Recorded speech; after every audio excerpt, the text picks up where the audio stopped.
La pluie d'étoiles de 1833, un signe céleste oublié de l'histoire prophétique.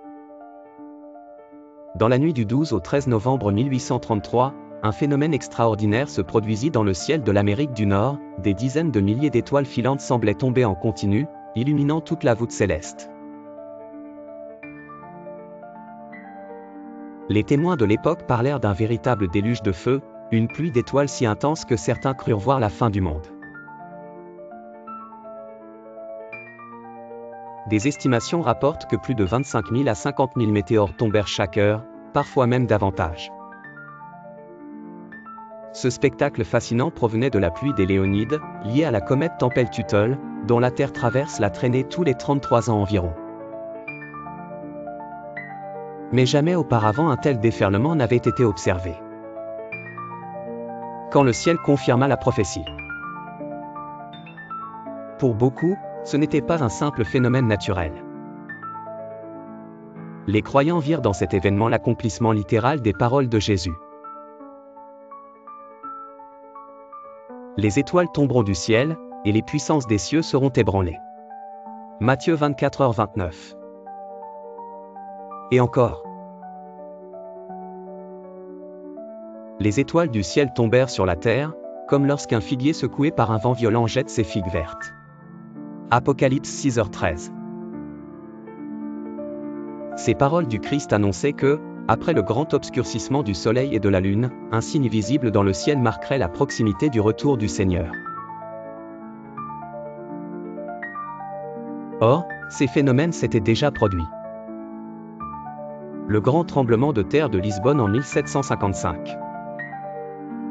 Le grand obscurcissement du 19 mai 1780.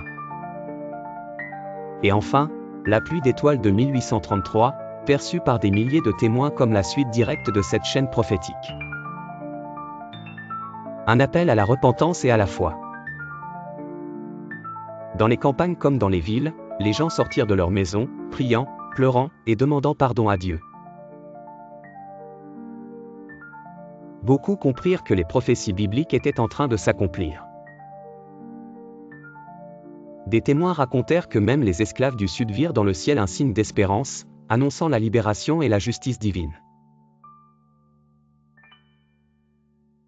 Cet événement toucha tant de consciences qu'il contribua à réveiller la foi biblique en Amérique du Nord, préparant le terrain au grand réveil religieux du XIe siècle, dont naquit plus tard le mouvement adventiste.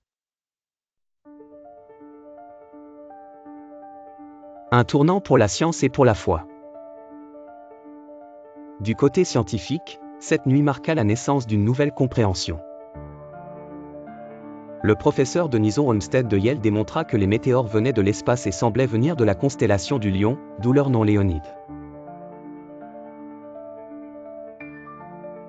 Mais pour ceux qui lisaient la parole de Dieu, la science ne faisait que confirmer la grandeur et la précision du Créateur. Un message encore actuel. Aujourd'hui encore, la pluie d'étoiles de 1833 nous rappelle que Dieu parle aussi à travers les cieux. Les prophéties se sont accomplies l'une après l'autre, et celles qui restent, le retour glorieux du Christ et le jugement final, s'accompliront tout aussi certainement. Le ciel et la terre passeront, mais mes paroles ne passeront point. Matthieu 24h35. Puissions-nous être de ceux qui discernent les signes des temps et qui se préparent, non dans la peur, mais dans la foi et l'espérance du retour du Seigneur Jésus-Christ. Serge le prédicateur t'encourage.